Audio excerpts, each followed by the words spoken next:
What I want to do is share with you what I'm seeing in terms of AI trends and some of the things I think would be most relevant to the investor community.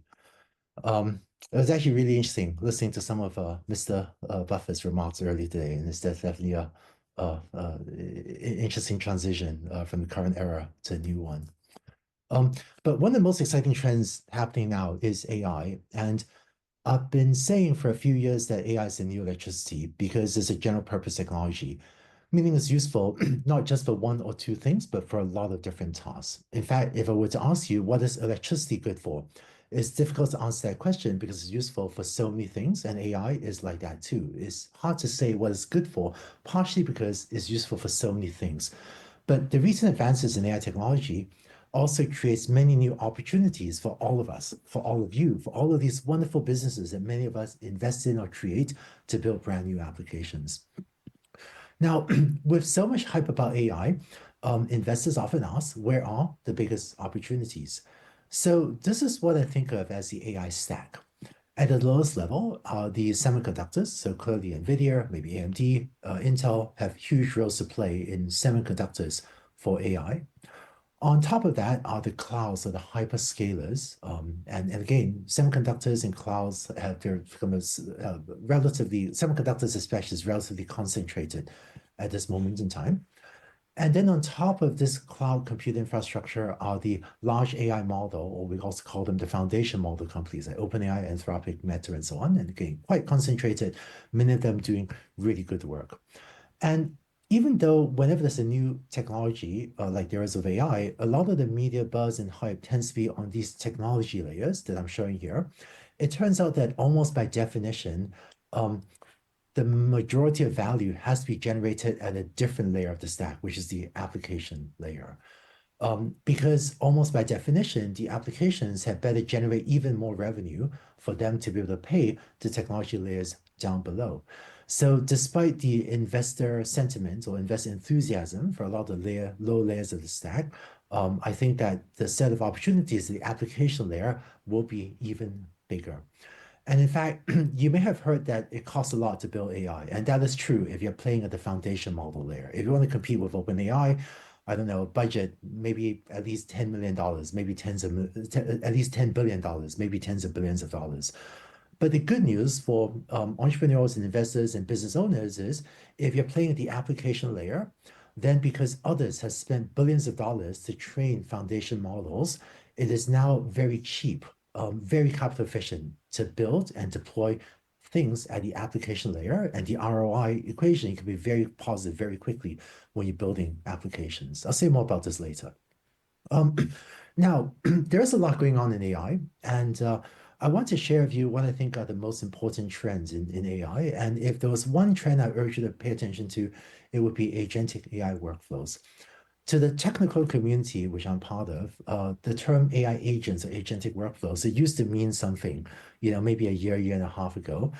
But I think in the middle of last year, a bunch of marketers got a hold of this term and started slapping the agent sticker everywhere until it lost some of its meaning. But I want to share with you what the technical meaning, the original meaning of agentic AI really is and why I think it's an important trend. So it turns out that when most of us use a large AI model, a large language model like ChatGPT or Gemini or Anthropic Claude, we go to it and we write a prompt. And that's a bit like telling an AI system to please type out an essay for me on a certain topic X by typing the whole essay from the first word to the last word all in one go without ever using backspace. So we force AI systems to write in this linear order, writing one word at a time without ever going back. And despite the difficulty of writing like this, AI does surprisingly well. But it turns out humans and AI, we don't do our best work by being forced to just type out the answer without ever pausing to think or going back. It turns out that agentic workflows allow us to take a much more iterative, thoughtful approach to generating an output. So for the agentic workflow, you will ask an AI to first write an essay outline, then do some web research, download some web pages, then write a first draft, then read your first draft and critique it, and then figure out how to revise it. And so an agentic workflow looks like this, where AI model may do some thinking, do some research, and then do some revision and go back and think some more. And by going around this loop many times, it takes longer, but the quality of the work output is much higher. My team collected some data on the work of many other teams on writing code using non-agentic versus agentic workflow. So it turns out GPT 3.5, older model, on a coding benchmark without an agentic workflow got 48% correct on this coding benchmark.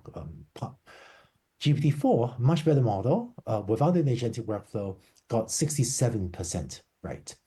But it turns out that even the old model, GPT 3.5, with an agentic workflow, by letting it think longer, does much better than GPT-4. And GPT-4, much better model with an agentic workflow, also does much better. So what my team, AI Fund, which is a venture studio, we built about one startup per month. What my team is seeing is that for many applications, not just coding, which is illustrated on this chart, but also everything from medical diagnosis to we build models to read tricky legal documents to we actually have software to fill out complex paperwork for tariff compliance or to assist with medical diagnosis. But so for many of these applications, we find over and over that giving an AI system an agentic workflow to let it think for a while about the task, it is critical for driving the level of performance we need to build a lot of the AI applications that we build every day or every week. And so revisiting this chart on the AI stack, I will actually update this. And it turns out that there's a new agentic orchestration layer. In computing, orchestration means it's software that helps coordinate a lot of calls to the foundation model layer. But so I think this chart is increasingly being updated over the last year to have an agentic orchestration layer, which is software that makes it easier to build applications using agentic workflows. And the basic conclusion of this chart doesn't change though, which is that with the agentic orchestration layer of software to help implement agents, I think that the bulk of the value still has to be at the application layer, but building these applications are now easier because of these tools.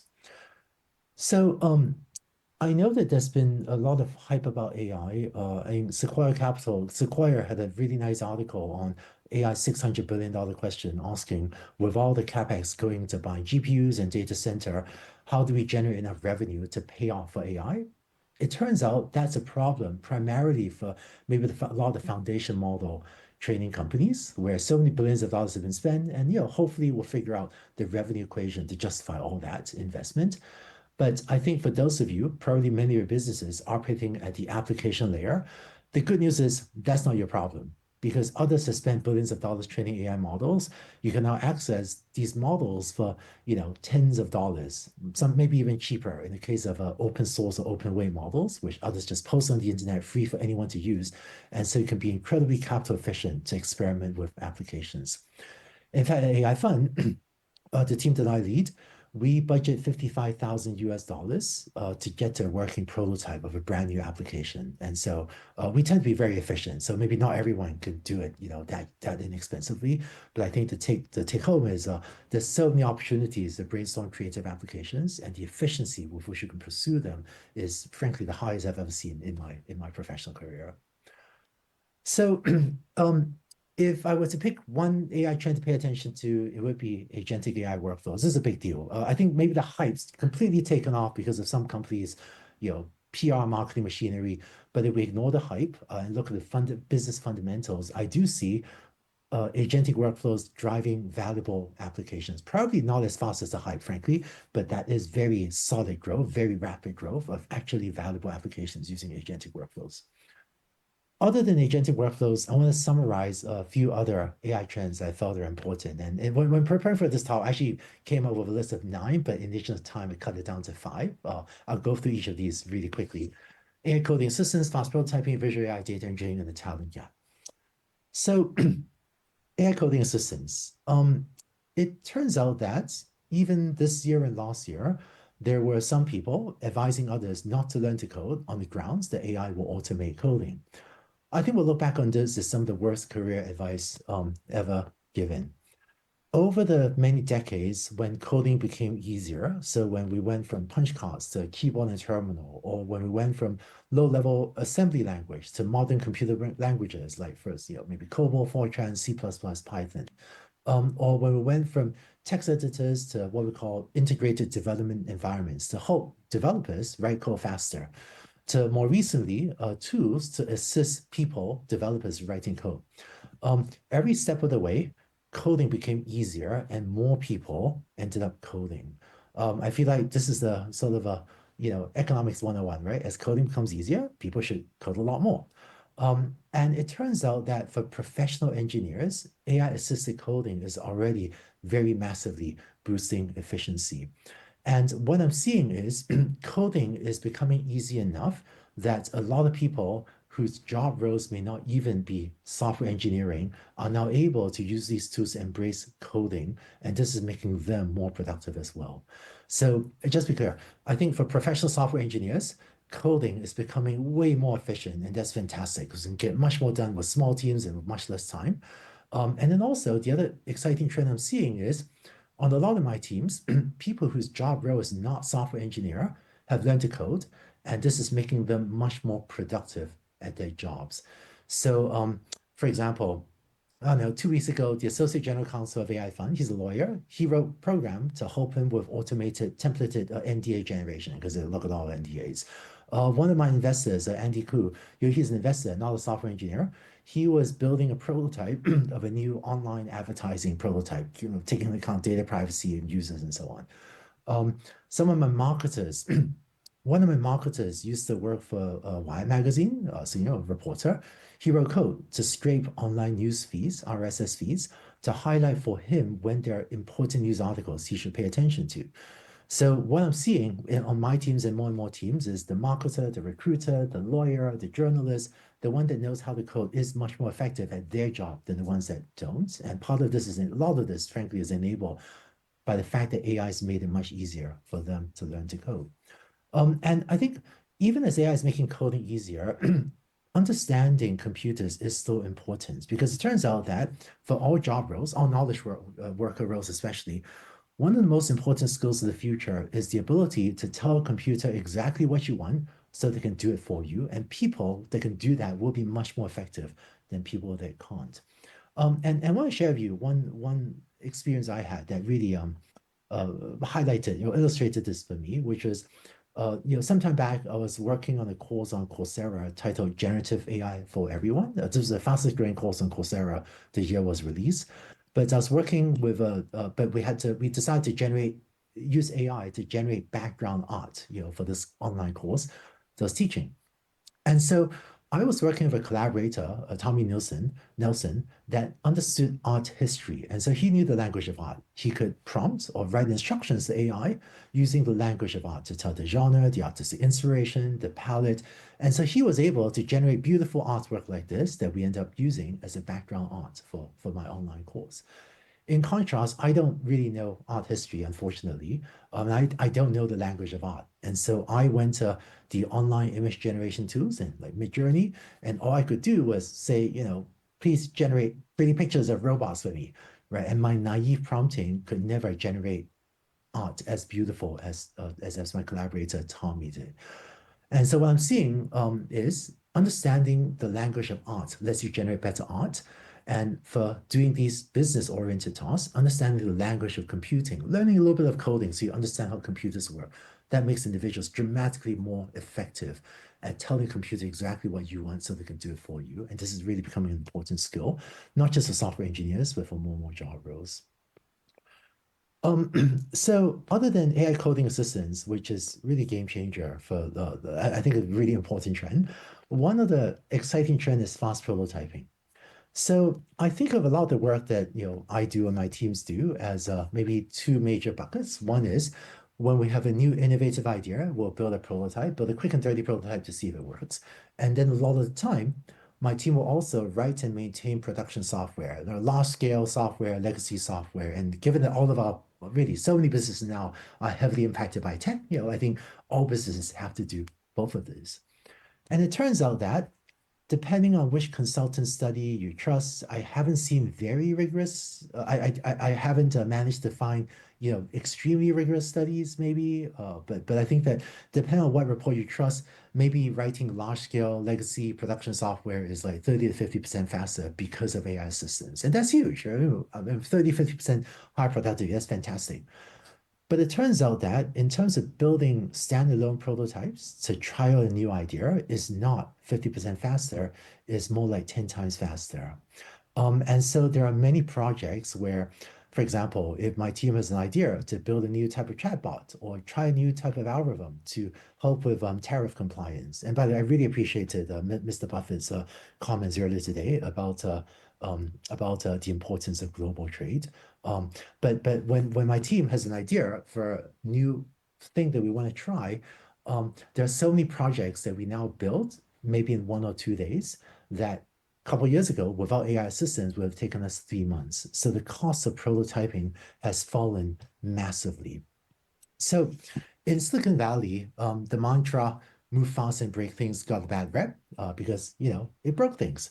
I think some people took this to mean we should not move fast, but I think that's a mistake. What I tell my teams is move fast and be responsible because I find that there are often ways to prototype quickly and then do so in a safe way so you don't ship software to lots of people and end up harming people, but nonetheless to move really fast. And I find that the smart teams are now using this as a new way to innovate. So maybe just to summarize this slide, I think standalone prototypes and applications require less integration with legacy data sources and infrastructure, and the lower requirements on reliability, scalability, even security, if you're just prototyping to test a new innovative idea. So frankly, I feel like I'm not supposed to say this, but I will go to my teams. I'll say, hey, go ahead and build insecure software. It's fine. If you're only running on your laptop and you're the only user, it's fine. No, you're not going to hack into your own laptop, I assume. So just move fast and test the idea. And only if it survives testing, then we figure out how to make it reliable, scalable, secure, before we then scale it to more users. And one of the things, my team, we work with a lot of very large corporations, kind of Fortune, Fortune 50, or sometimes maybe G2000. And what we're seeing is both for startups and large companies, because the cost of prototyping has fallen, many smart businesses are reorienting themselves to say, you know what? If building a prototype is cheap, let's build 20 prototypes. And if that's the cost, if that's the price of finding 2 prototypes that work, it's fine if 18 prototypes, fail. And so I find a lot of smart businesses reorienting their innovation processes to take advantage of this. All right, real quick. I think the text processing revolution has arrived. The image processing revolution is coming and will enable many new visual applications. So for example, with the traditional approach to figure out images, you have an input, generate an output, like the non-agentic workflows. But with agentic workflows, you can have AI examine image, interpret it, and just think for a while before it generates an output. To most of your businesses, the one that this short-term impact, one of the things that will happen is AI will be able to understand your documents much better. So this is a demo from one of the teams I'm working with, LandingAI, that is looking at a very complex document and extracting out the field, medical form, patient relation, employee. But what the AI is doing is taking a complex form and breaking it down and examining it, piece by piece to deeply understand this very visual presentation of information. Or also looking at a visual chart like this with financial results and then mapping that to a table that's easy for AI to understand. And I think all of our businesses, I think, have tons of PDF files or looking at a chart like this, a diagram, and then captioning it.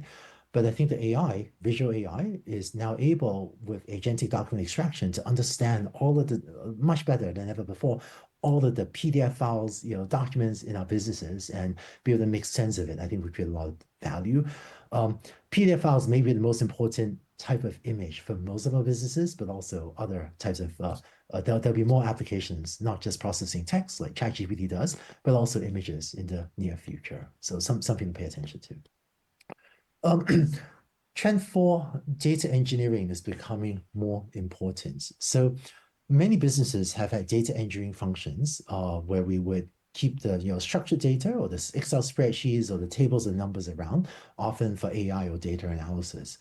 But it turns out that generative AI can also increasingly understand what we call unstructured data, which means rather than just understanding tables of numbers, AI can increasingly understand text, images, video, audio. And we call this unstructured data.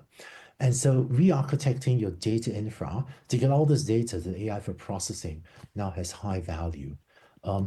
Maybe I'll skip this in the interest of time. But one of the trend is it turns out that because for generative AI, the cost of processing is so much higher than the cost of transmission.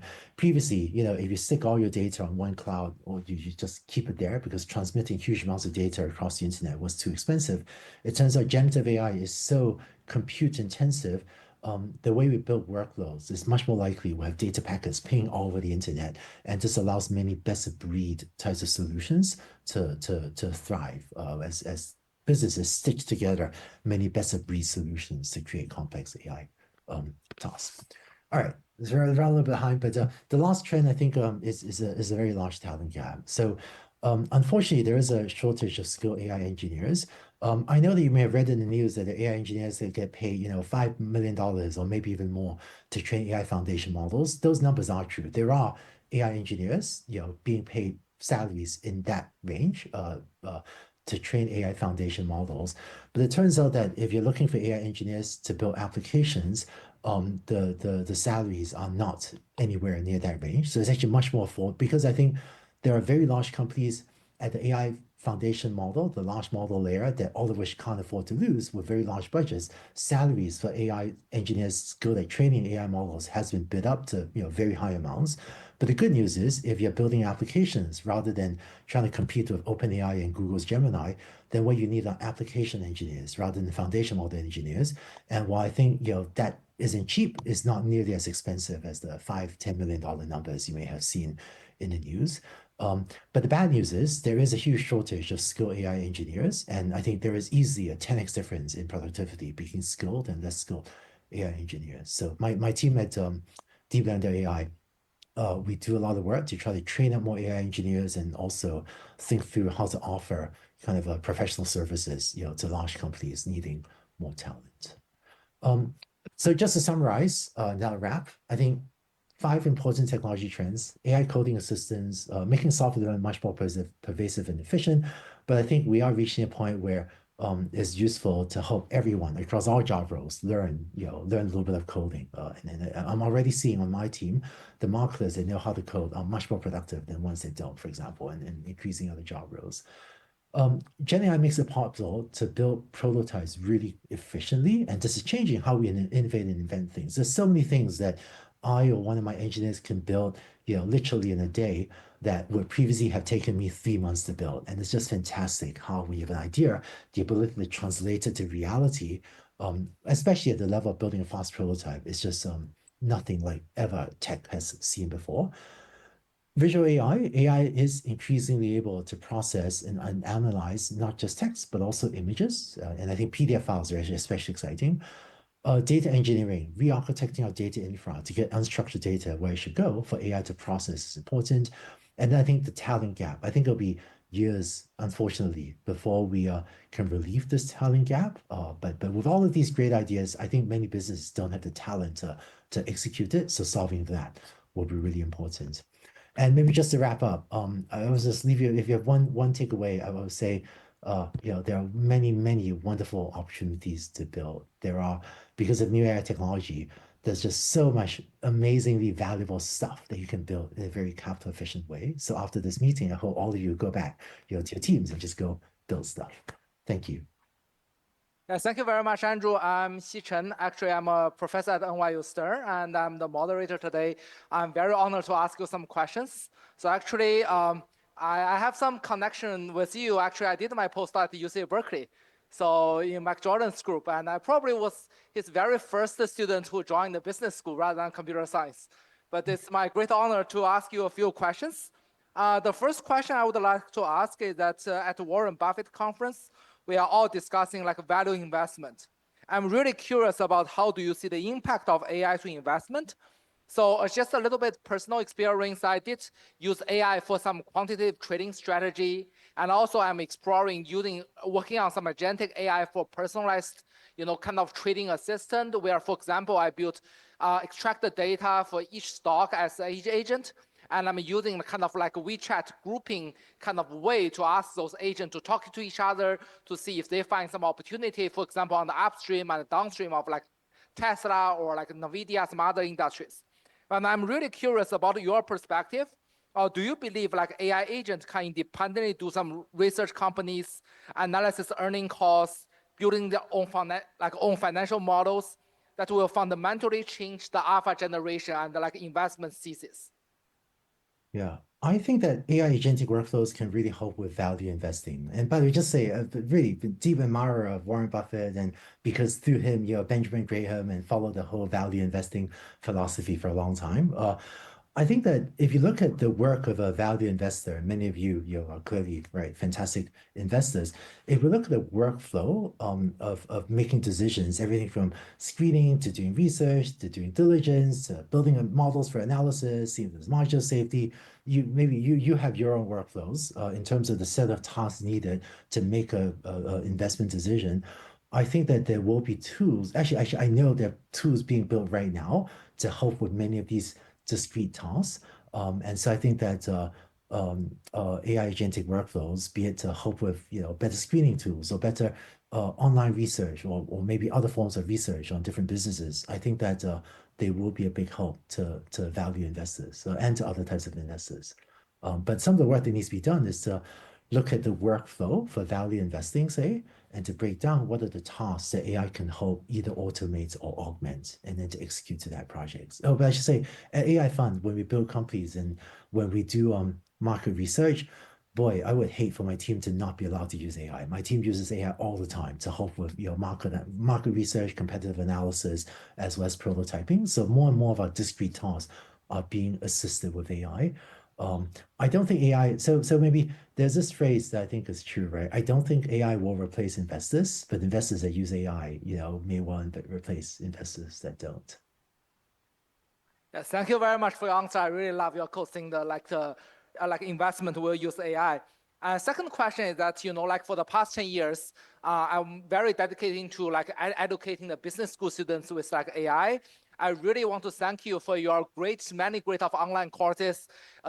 Starting from like how to give like better prompting or like Gen AI for everyone. But I still feel there's a kind of a kind of a gap, like for those business school students to really learn and embrace AI. They're kind of afraid of their technicality is not so good.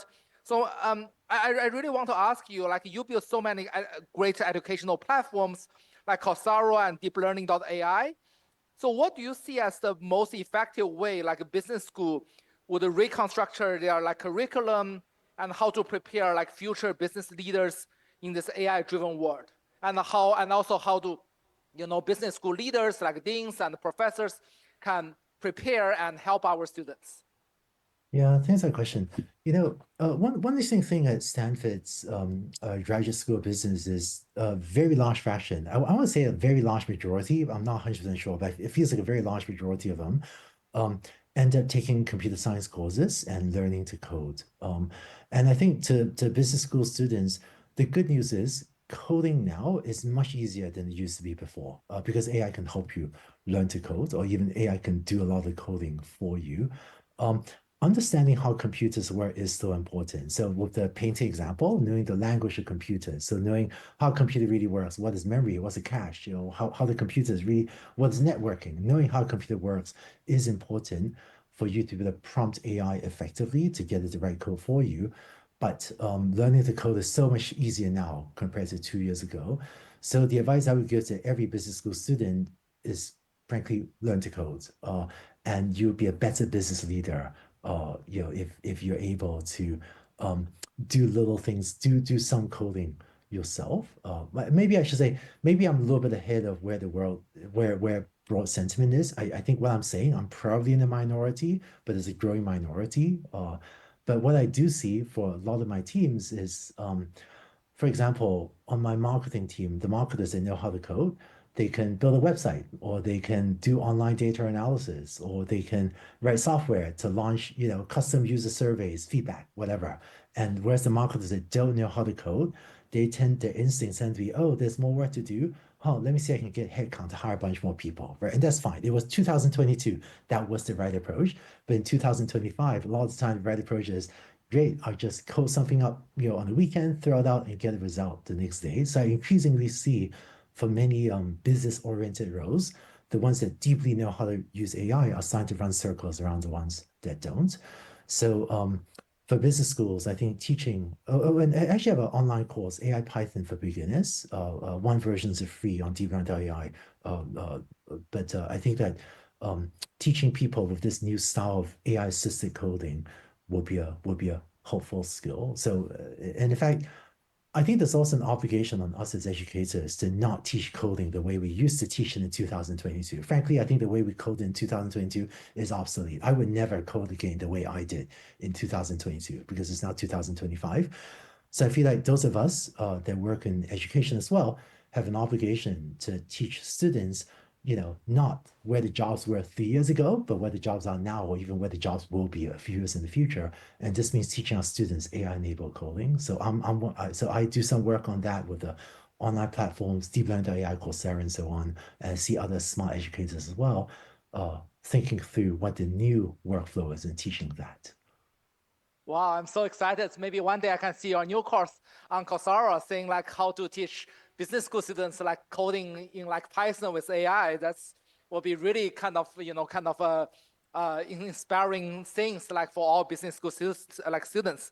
And also the third question that I'm noticing your talk, you really talk about agentic AI. Also, watch the many of your videos on the YouTube. You like talk in that talk, you talk a little bit more on, multi-step reasoning, reflection, how to do function calling of agentic AI to solve complex tasks. So in the current like implementation of agentic AI, so what do you think, like kind of architecture or like methodology or theory, whatever innovation are really necessary to overcome the current limitations of agentic AI system and really become like a massive adoption? I feel like agentic AI, we all think it's the great future, but still it's not like GPT we use every day in our like real life. So what is kind of the most important innovation you feel like will bring the agentic AI to everyone's like daily life and daily work? So it turns out that using today's technology to implement agentic workflows is still pretty difficult.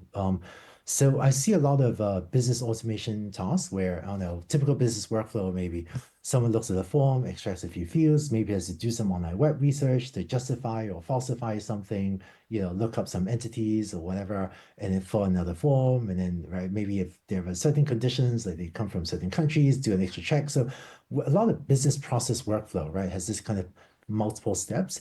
So I find that a lot of businesses are taking these complex business workflows, breaking them down, and implementing agentic workflows to do these work to do these things.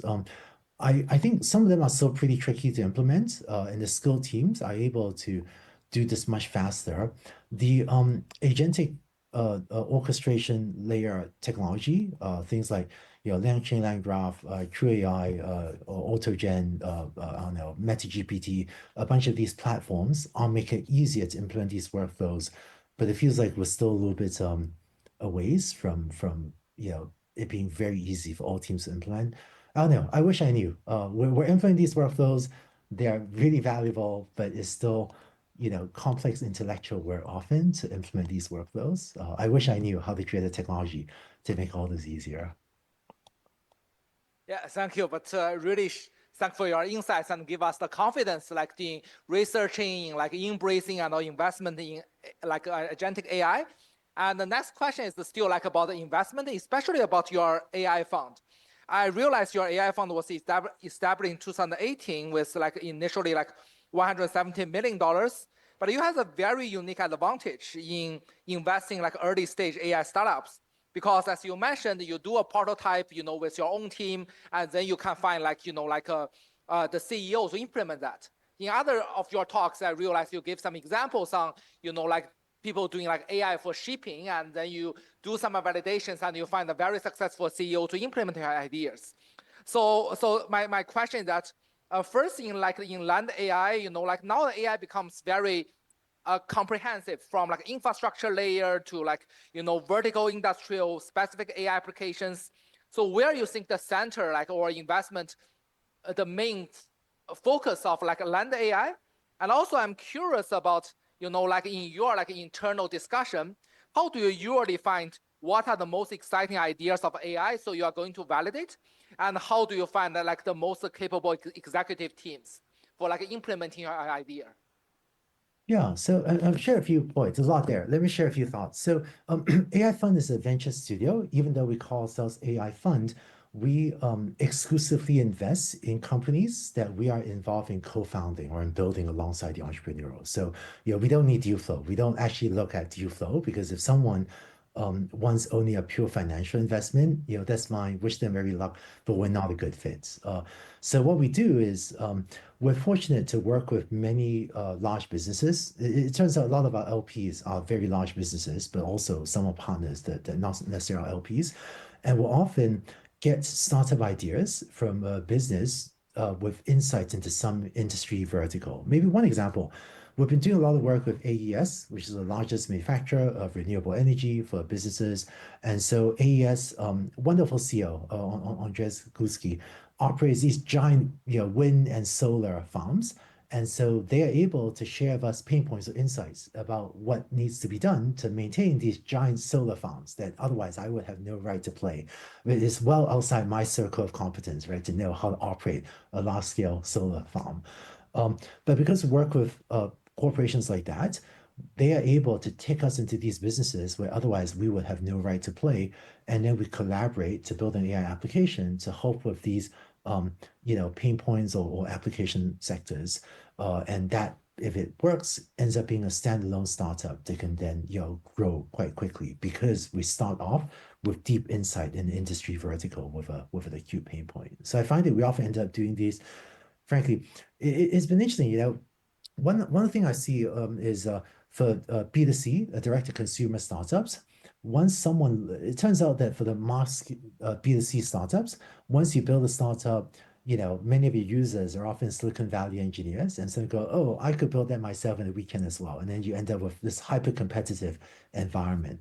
But what I'm seeing for a lot of the B2B applications we build, we work on these sectors that, I think are really exciting, but that the average kind of, fresh college grad Silicon Valley engineers thinks is completely boring and unsexy.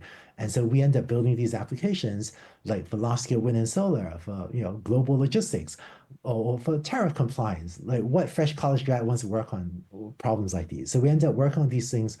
We don't even try that hard to keep them secret, but we just work on it for a long time, and people don't seem interested in competing with us the way that a lot of the B2C startups end up super crowded. So that's been interesting. But for AI Fund's operating model, the one thing we are knowledgeable in is AI technology. We're not experts in all of the different sectors, be it financial services or healthcare or what energy or all of these of insurance. Right? We're not subject matter experts in all of these businesses. The one thing we try to stay on top of is AI technology. So we often work with partners, LPs and others, to collaborate with our AI expertise and their expertise in these industry sectors to come together to build something unique. And after we find an idea, our typical motion is we then go out to recruit a CEO to run the business and to build it alongside us. And this allows us, I really like our ability to, given a promising idea, kind of validated market, technology feasible, we can go out and find the best CEO for this idea. And then I like that ability to really, go out in the market and find a great CEO to co-found it with us. So really excited about this. It feels like we constantly have more ideas than bandwidth to implement. So it's actually a really exciting time. Wow, so thank you so much. I think instead of many Stanford like undergraduate really fascinated about B2C, you really take the very hard initiative to really solve some using the AI technology to solve like the real business problems like in like energy, trying to transform many traditional kind of like industries. The very last question from me is that I'm really curious that you consult so for many like companies. So what are the most common misconceptions you encounter from the business leaders about like what AI can do and what AI cannot do. I read your like book, like AI playbook, very carefully. You give many great advice to like business leaders to understand what AI can do and what AI cannot do. But from your interactions, what are the misconceptions? And from your perspective, like, how do you like, kind of educating those business leaders to correct their misconceptions, and how do you convince them to like embrace AI or adopt AI technology in their business? Yeah, so it turns out that a lot of it turns out that over the last couple of years, there's a small number of AI companies with massive PR machinery that I think wound up very effective at swinging societal perception, often in ways that serve their PR or fundraising or whatever goals, but that skewed in an unhealthy way societal perception of what AI can and cannot do. And it turns out one of the things I've learned is, there are certain narratives that make this subset of companies look, say, more powerful that have really gotten amplified. So some examples would be this narrative a couple of years ago that AI is so dangerous, we might lead to human extinction, right? I think it's just not true. It's kind of somewhat, really false narrative. But this narrative made those companies look more powerful. And because people didn't understand AI, they managed to amplify this narrative, partly to attack open source, open weight software as well. I think one of the most important things that is poorly understood is um, open source software or open weight models, which is when someone puts an AI model on the internet free for anyone to use. That's one of the critical ways to make sure that there isn't a gatekeeper for AI.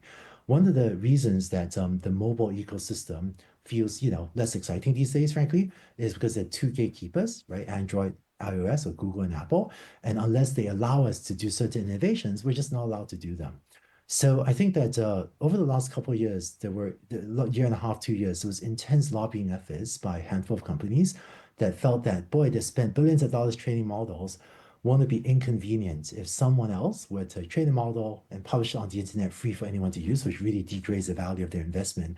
And so, frankly, I've been in the room when lobbyists for some of these companies was saying things that, frankly, were false to very senior government officials from multiple nations to try to hype up fears of AI, to pass stifling regulations to stifle the ability of academic research groups and research labs to publish software in a free and open way.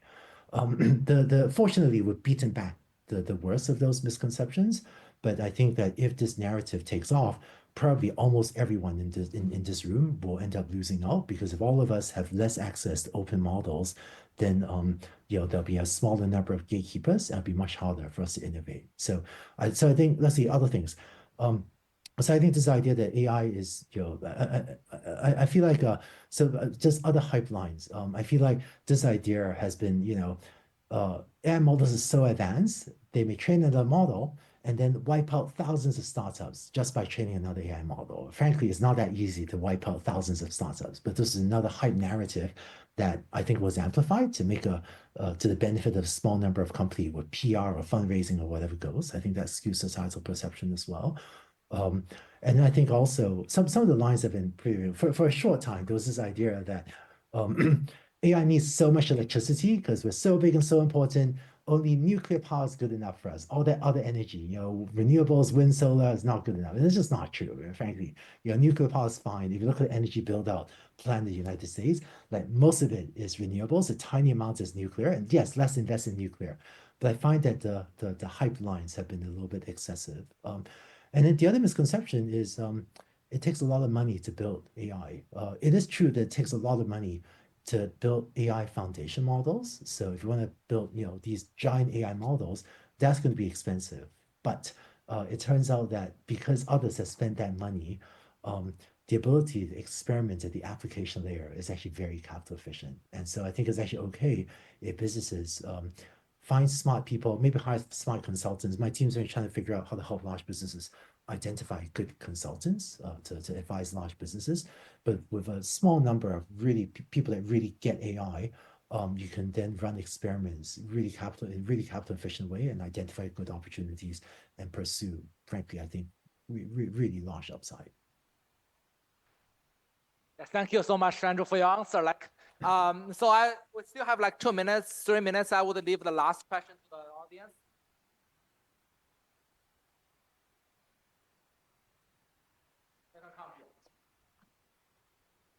They can come here. Can I ask? Hi, Dr. Angela. Super excited to see you. My name is Ruth Young. I come from Microsoft. I'm leading the payment data science team over there.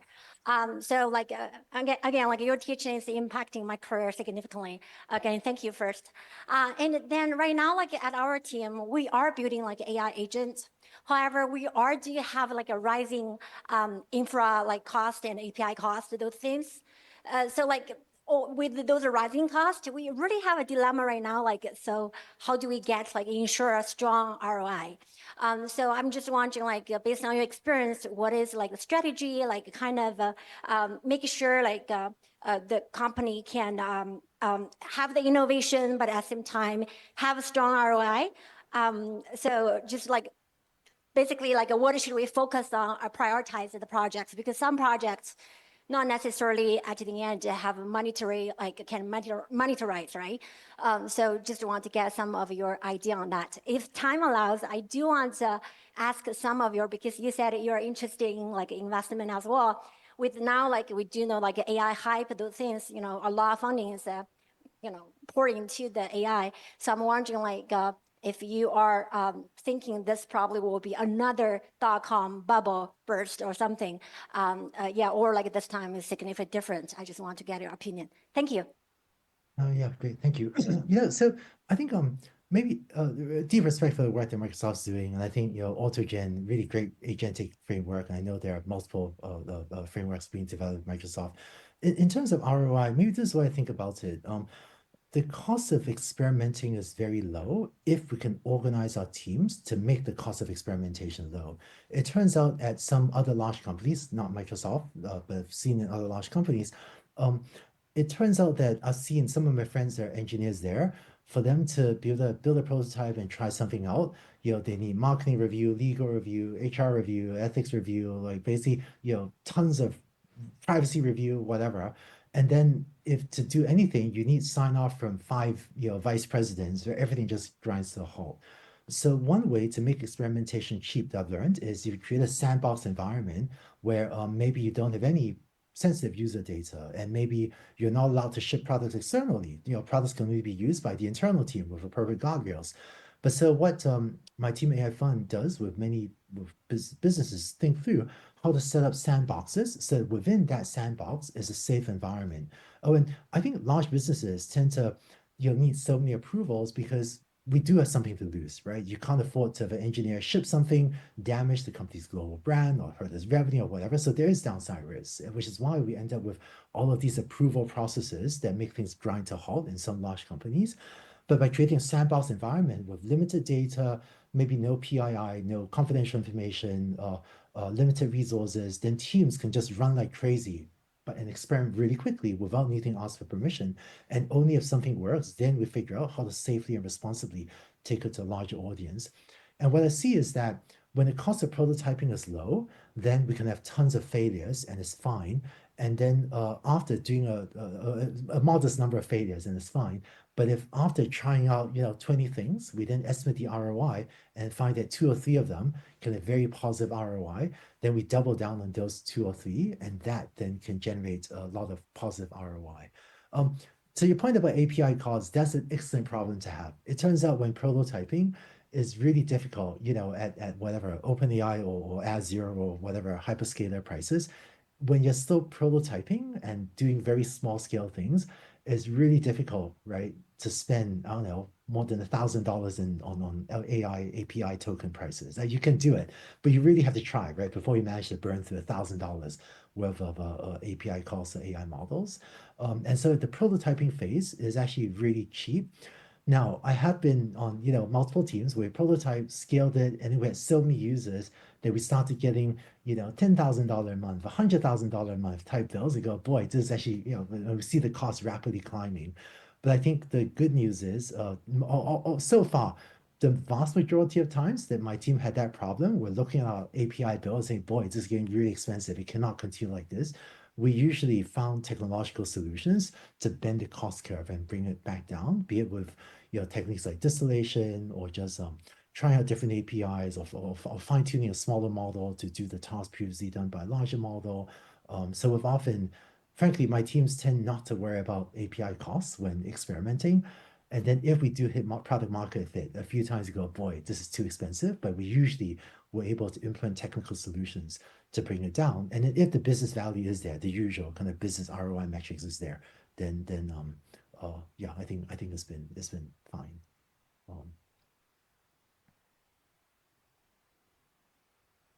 So still maybe one more question, this gentleman.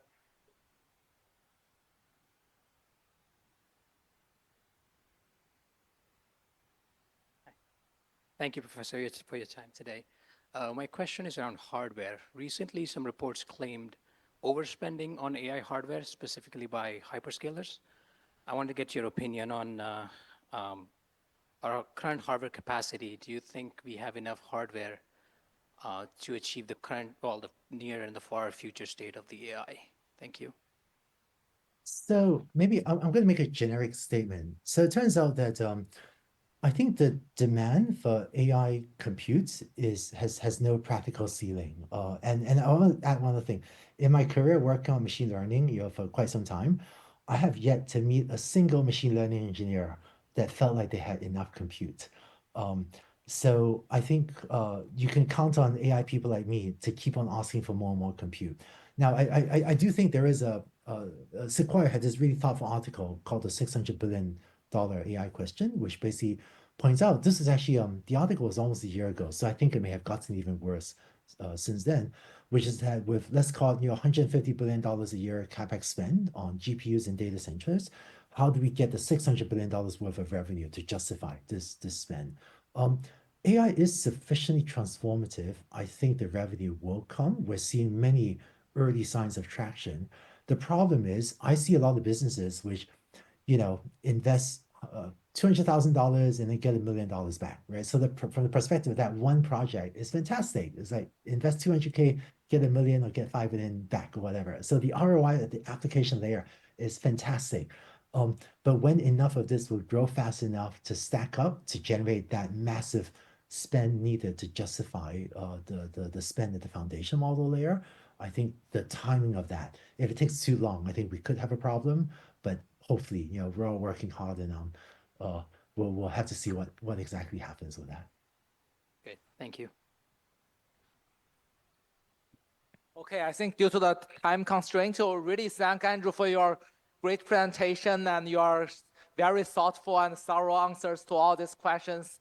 Hopefully, and also I just want to also congratulations for a new position as the director of board at Amazon, right? So this is yeah. So I also spent like 2 years at Amazon Ads working on some as a scientist. But I'm so glad to see you now. You can use your AI technology to lead like the future directions of Amazon. So congratulations for your new position, and thank you again.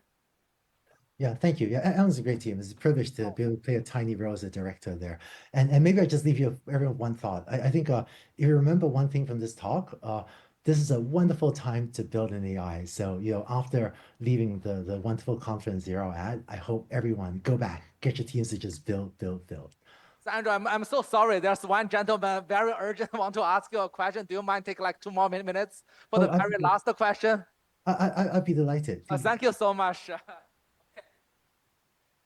Hi, Professor Wu. I am currently a PhD student in management information system.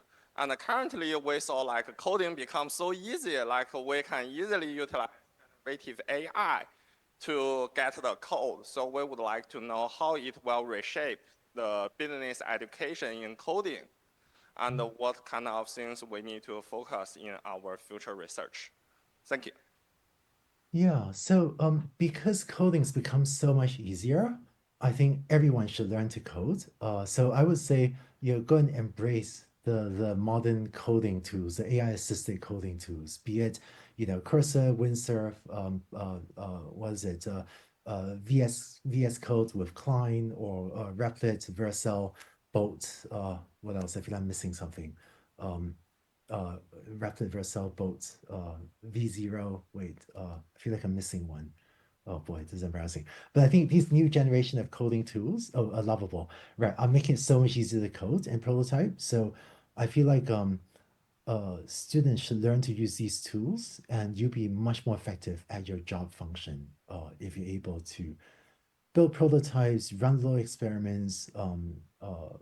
I think it'll be important too for everyone in that there's a knowledge worker in the future. I think universities have some work to do to reorient their curriculum to teach, not where the world was in 2022, but where the world is now going in 2025. But hopefully universities, certainly the online platforms like DeepLearning.AI, Coursera, are moving quickly to teach where I think the world is going. And I think I see many smart universities also trying to move quickly to reorient the curriculum, but I know sometimes that's difficult for academic system to do quickly.